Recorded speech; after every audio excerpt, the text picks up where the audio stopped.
Nosotros estamos bien acostumbrados de recibir noticias malas, de guerras, de homicidios, de asaltos y de corrupción y todo lo demás. Pero ¿qué tal las mejores noticias que ha recibido usted? ¿Cuáles son? De eso vamos a hablar en Colosenses capítulo 1, versículos 3 al 8. En breve comenzaremos.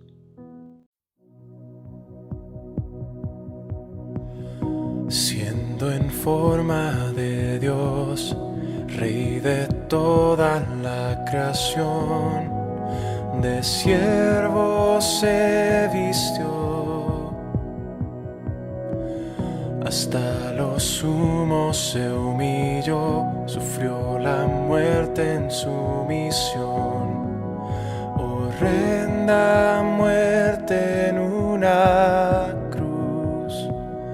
Inmenso amor le hizo descender a servir al pecador. Gracia sin igual, Cristo demostró, dio su vida a mi favor. Pon en mí la misma mente que hubo en Cristo, hazme un siervo para tu gloria. Tomaré mi cruz, te seguiré, Jesús, hazme un siervo para tu gloria.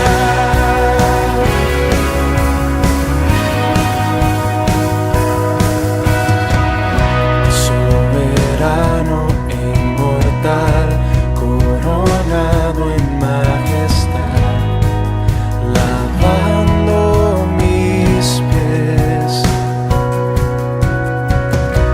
inocente de maldad, mas cargó mi iniquidad, tomando así mi lugar. Herido fue por mi transgresión y en silencio padeció por mi rebelión, sangre derramó y por su muerte vivo yo. Pon en mí la misma mente que hubo en Cristo, hazme un siervo para tu gloria. Tomaré mi cruz, te seguiré, Jesús, hazme un siervo para tu gloria.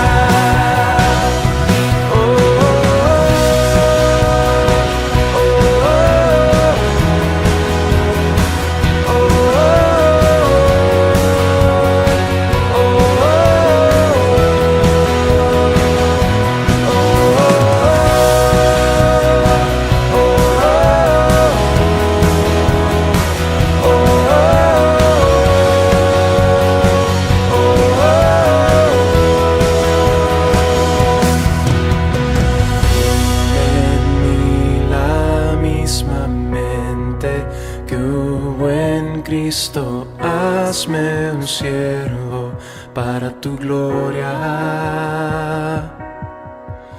Tomaré mi cruz, te seguiré, Jesús, hazme un siervo para tu gloria.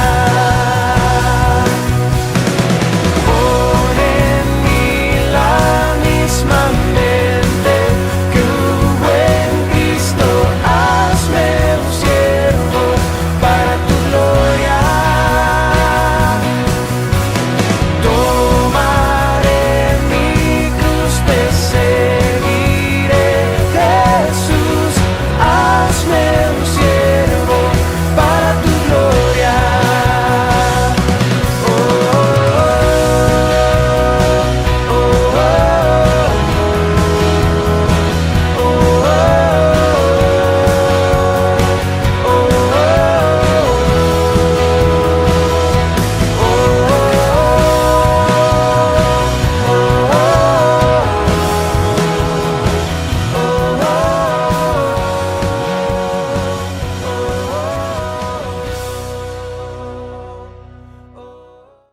Colosenses 1:5 dice, a causa de la esperanza que os está guardada en los cielos, de la cual ya habéis oído por la palabra verdadera del Evangelio. Pregunto, ¿cuál es la palabra verdadera del Evangelio? ¿Cuál es la verdad del Evangelio? Al hablar del Evangelio, ¿qué estamos diciendo? Nosotros como cristianos debemos usar el término en sentido correcto. La palabra en el original es un término técnico militar para buenas nuevas. Resulta que después de las grandes batallas, muchas veces entre ciudades grandes, enviaron mensajeros con el resultado de la batalla. Es que no tenían celulares, no tenían radio, no tenían teléfono, tenían que mandar un mensajero. En la ciudad estaban esperando. De repente un mensajero aparecerá en el horizonte, corriendo con prisa a la ciudad. Por su apariencia se podía descifrar qué tipo de noticias traía. Si brillaba su rostro, si tenía una corona de laurel en su lanza y en su cabeza, si tenía rama de palmera en su mano, entonces toda la ciudad gritaría de gozo y él declarará, hemos ganado. Y la palabra usada para describir este acontecimiento era evangelio, buenas nuevas, noticias de victoria. De hecho, ciertamente eso es el evangelio. Son noticias de victoria. Sobre los años, la palabra llegó a significar las mejores noticias, las noticias más grandes, y eso define el evangelio. El evangelio es la palabra de victoria. Personas salvas han sido liberados de la servidumbre, de la esclavitud a Satanás. Es la victoria más grande de todas las victorias. ¿Qué es lo que sabemos del evangelio? ¿Qué es lo que tenemos para ofrecer a los hombres? ¿Cuál es la verdad que tenemos para compartir con ellos? ¿Cuál es la verdad del evangelio? Vemos en Mateo 4:23. Y Jesús iba por todo Galilea, enseñando en sus sinagogas y proclamando el evangelio del reino. Jesús lo proclamaba. Marcos 16:15. Y les dijo, id por todo el mundo y predicad el evangelio a toda criatura. También nosotros debemos proclamarlo. Filipenses 1:17. Y sabiendo que estoy puesto para la defensa del evangelio. Debemos defender el evangelio contra los que lo atacan. Filipenses 1:27. Luchando unánimes por la fe del evangelio. Este es un objetivo que para alcanzarlo requiere disciplina. Debemos esforzarnos en la comunicación del evangelio. No solo ofrecer reuniones dominicales donde solo cristianos asisten. Requiere más esfuerzo, más dedicación, más visión, más extensión hacia afuera. Filipenses 1:5. Con gozo por todos vosotros, por vuestra comunión en el evangelio. Los que compartimos el evangelio debemos disfrutar la comunión que nos ofrece. Según Timoteo 1:8. Por tanto, no te avergüences de dar testimonio de nuestro Señor, ni de mí preso suyo, sino participa de las aflicciones del evangelio, por el evangelio. Debemos sufrir por el evangelio. Durante el tiempo de la Unión Soviética, no voy a olvidar que un pastor ruso me dijo, Felipe, nunca olvide que este libro, la Biblia, es sangre, es sudor y lágrimas. 1 Corintios 9:12.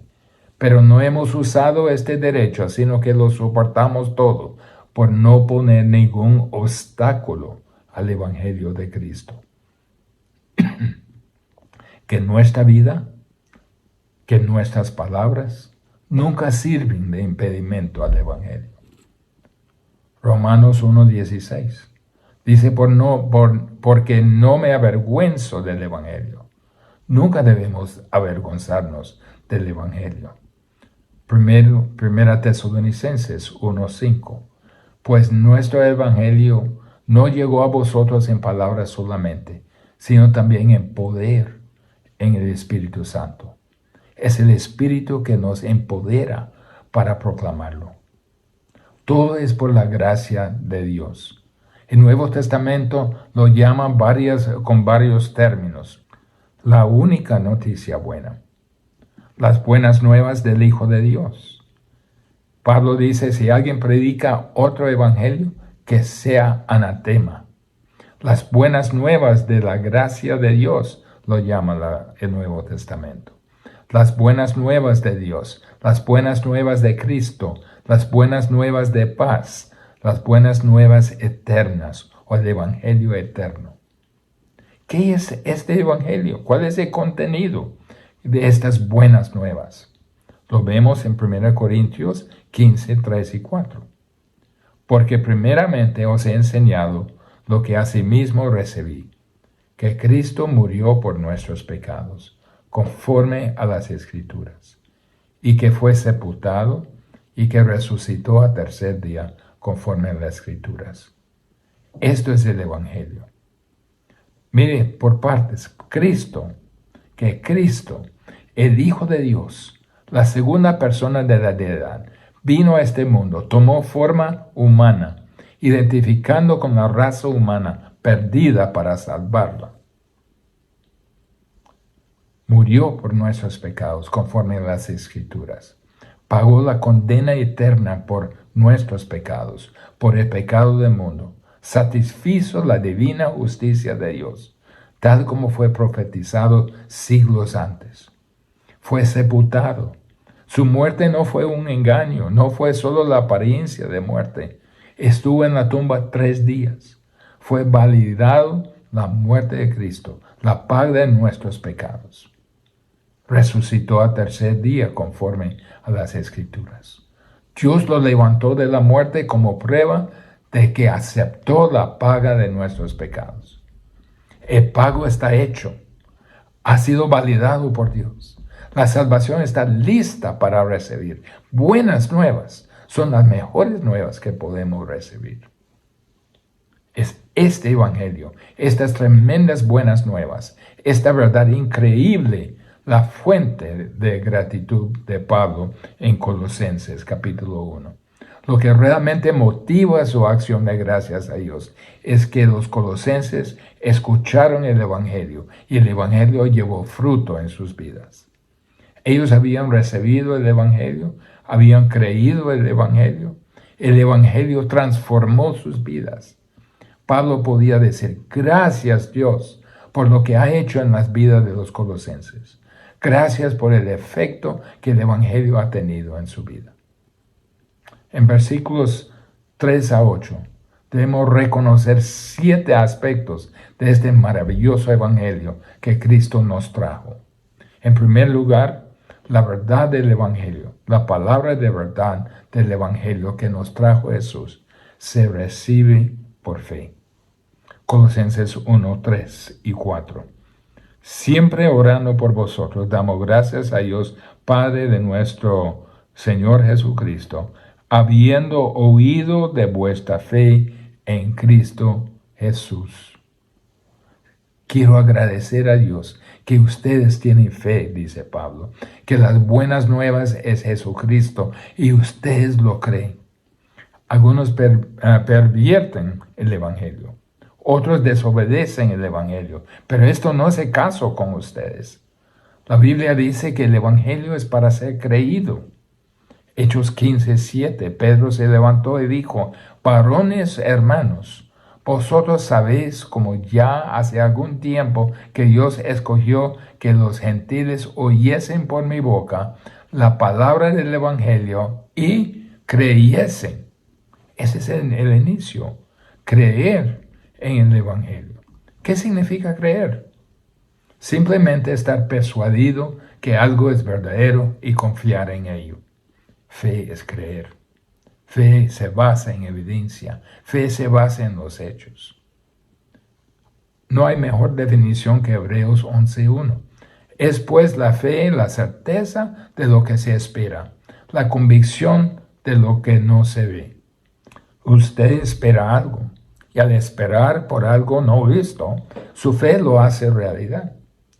es saber con autoridad absoluta y con certeza absoluta que tal cosa existe, aunque no lo tenga en la mano. No es solo una fantasma de su mente. Mire el caso de Noé. Dios dijo a Noé, va a llover. Nunca había llovido, no lo conocía, pero creó a Dios y actuó en base a esa realidad. Su convicción era tal que construyó un arca en el desierto. 120 años construyendo esa arca, su visión, su convicción. Colosenses 1:4 dice, habiendo oído de vuestra fe en Cristo Jesús. Hay evidencia suficiente para considerar algo no visto como una realidad. Dios dice, Jesús puede transformar su vida. No lo hemos visto personalmente, pero hay suficiente testimonio de personas cuyas vidas han sido transformadas. Hay evidencia bíblica que pueden tomar esa verdad no vista y hacerlo una realidad. Esto es creer. Eso es como uno sea salvo.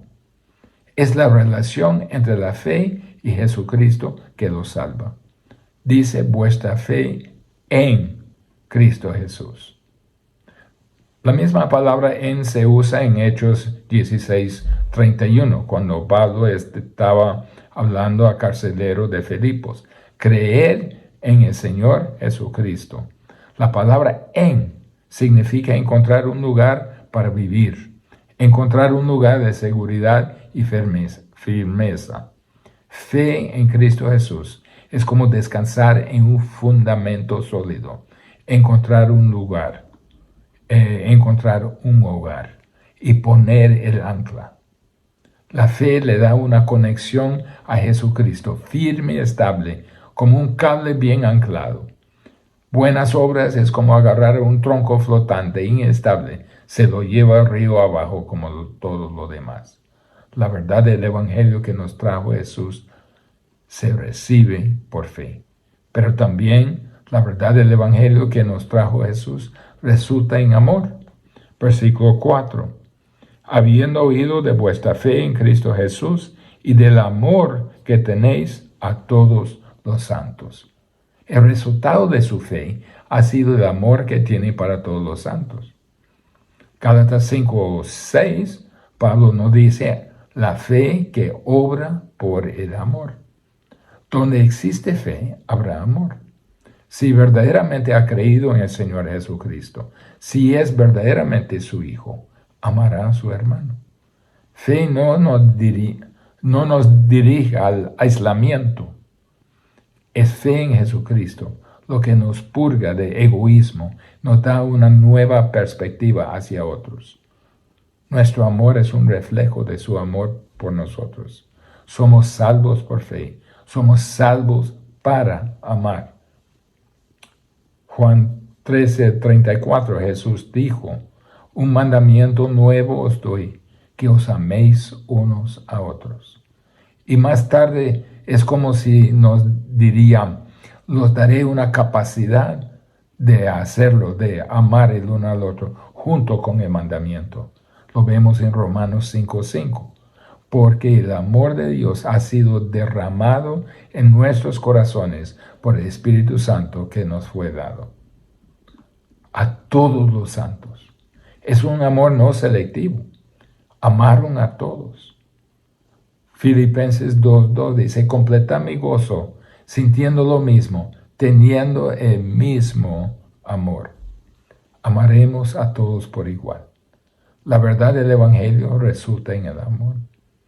Amor hacia otros simplemente significa el acto de sacrificarse en servir a la otra persona, de proveer lo que más necesita.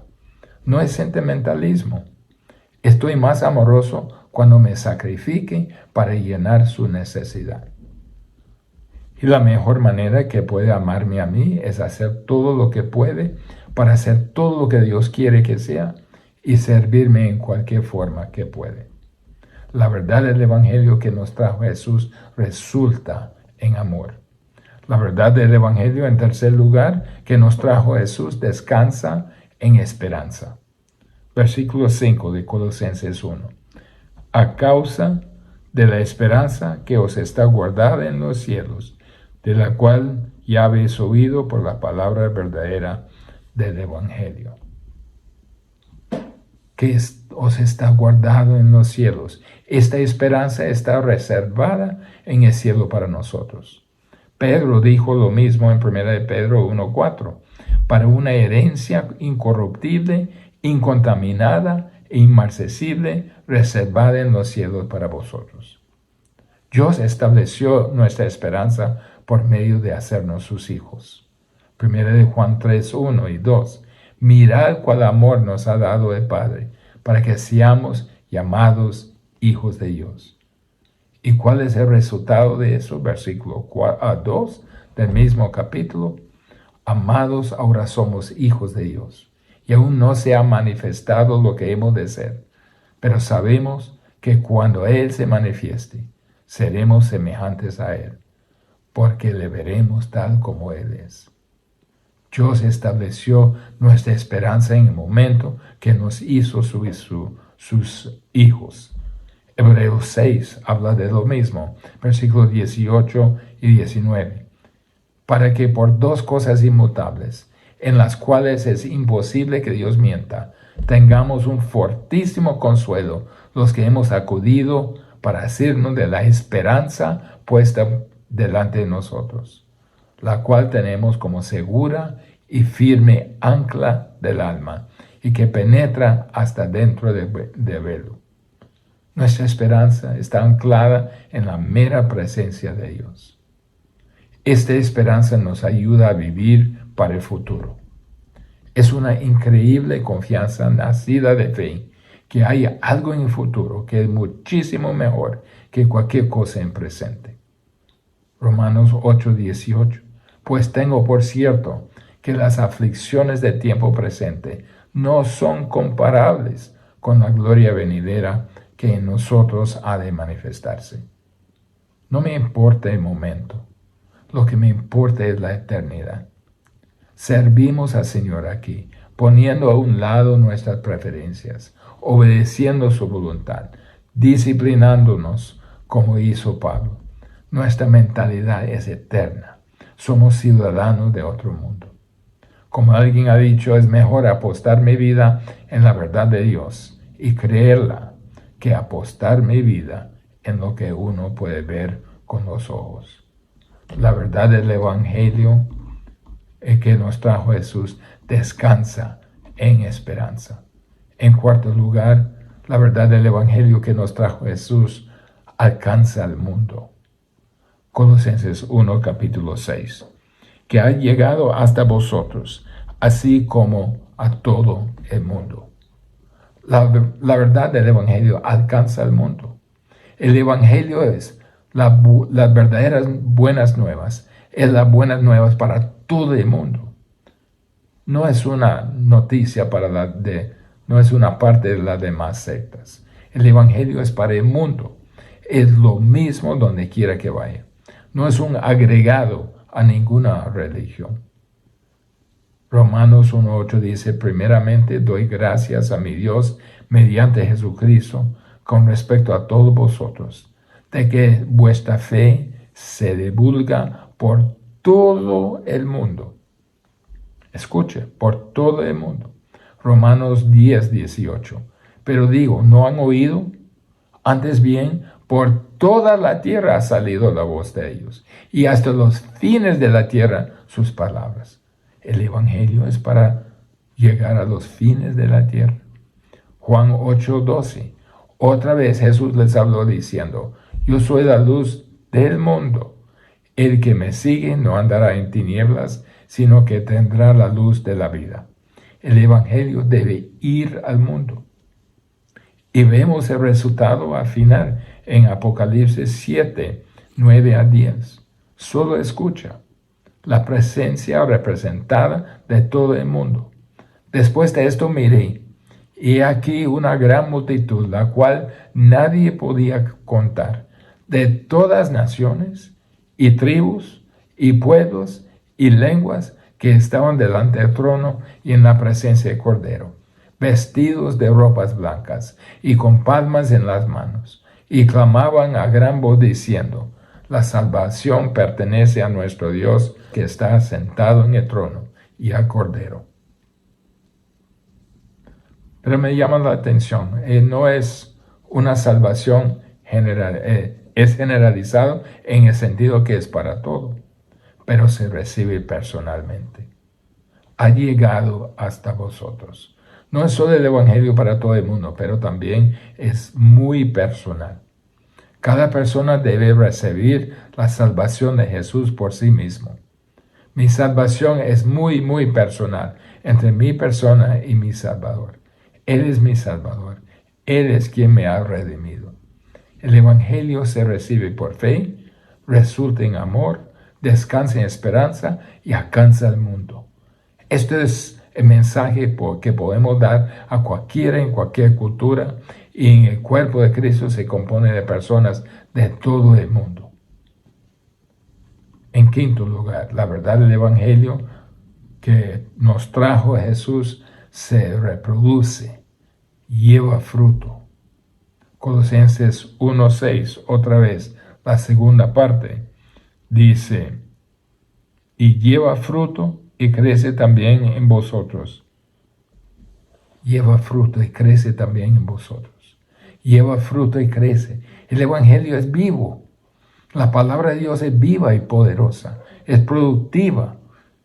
Está viva, y cuando cae en un corazón divinamente preparado, lleva fruto. No solo trabaja en lo interno, no solo llevando fruto a lo interno, sino que crece y se expande.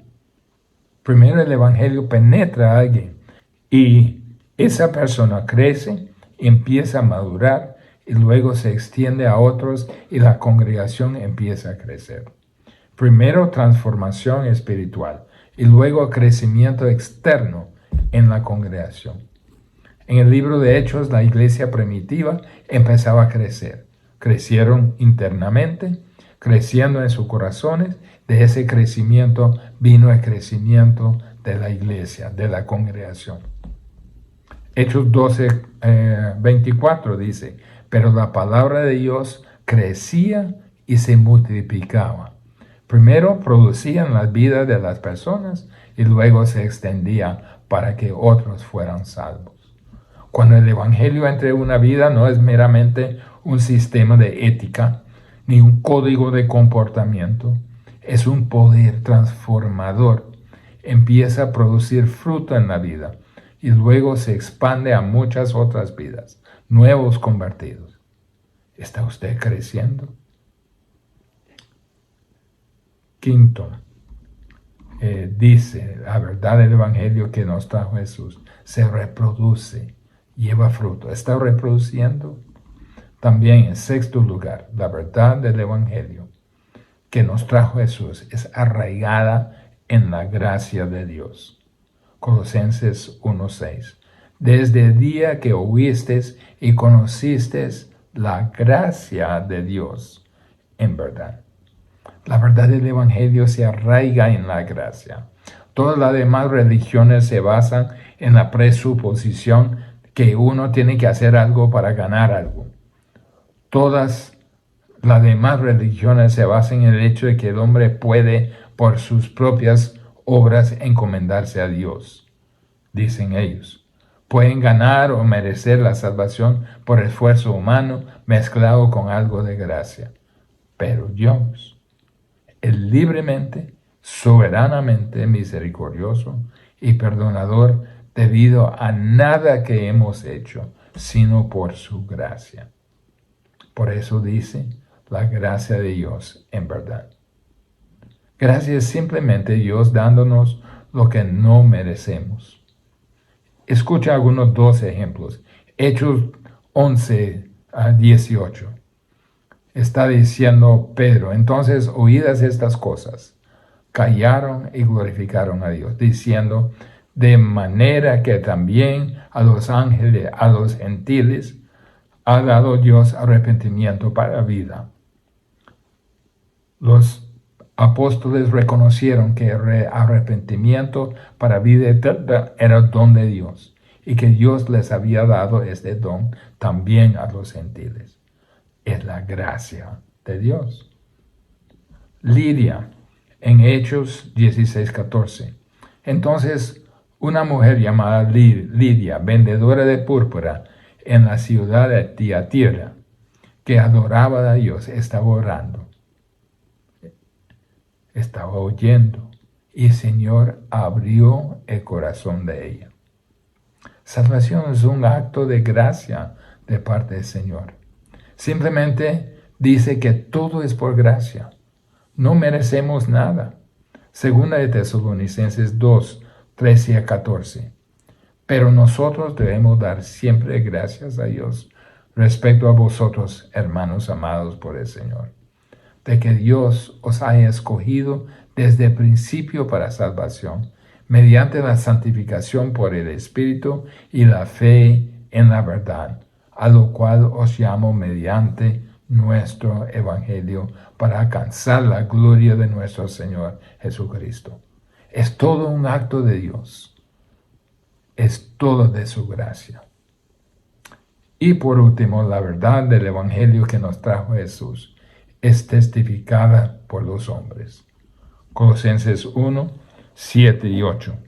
Como lo habéis aprendido de Epafras, nuestro consiervo amado, que es un fiel ministro de Cristo para vosotros, quien también nos ha declarado vuestro amor en el Espíritu. Como lo habéis aprendido de Epafras. Alguien tiene que haber llevado el Evangelio a los colosenses. ¿Quién era? Era Epafras. Es Epafras que lo ha hecho. ¿Qué aprendieron de Epafras? Aprendieron de la gracia de Dios, el Evangelio. Él es es lo que se lo ha dado. Habían escuchado el Evangelio de un hombre. Dios ha determinado que el Evangelio se escucha en boca de los hombres. Tiene que haber un canal humano. Eso somos nosotros. Mire lo que dice en Hechos 1:8. Pero recibiréis poder cuando haya venido sobre vosotros el Espíritu Santo, y me seréis testigos. Somos sus testigos. A sus discípulos dijo, salgan y testifiquen de mí. En Romanos 10, versículos 14 y 15, Pablo lo pone tan fuerte como debe ser. ¿Cómo pues invocarán a aquel en el cual no ha creído? ¿Y cómo creerán en aquel de quien no han oído? ¿Y cómo oirán sin haber quien les predique? ¿Y cómo predicarán si no fueron enviados? Si necesitan instrumentos, si necesitan los que proclaman el Evangelio. Esto es claro. 1 Corintios 1:21. Agradó a Dios, mediante la necedad de la predicación, salvar a los que creen. Dios quiere agentes humanos. Este glorioso Evangelio y todo lo que Dios ha hecho viene hasta la dependencia en los hombres para difundirlo. Está haciendo su parte. Está haciendo lo de Epafras. Este maravilloso, glorioso Evangelio, las maravillosas buenas nuevas, nos ha venido en la persona de nuestro glorioso, único, supremo Salvador, que es el tema de este libro. Este Evangelio que nos trajo se recibe por fe, resulta en amor, descansa en esperanza, alcanza al mundo, se reproduce, lleva fruto. Este Evangelio es arraigado en gracia. Este Evangelio es testificado por los hombres. ¿Lo tiene usted? ¿Tiene su efecto en su vida? Oremos. Padre, te doy gracias por estas tan maravillosas, buenas noticias, noticias de victoria, que tú lograste en nuestra salvación, no por esfuerzo nuestro, sino por lo que tú eres y lo que tú hiciste. Te pido, Señor, si hay alguien que no ha confiado en ti como su Salvador, que nos buscaría en cualquier momento para que podamos explicarlo. En el nombre de Jesús. Amén.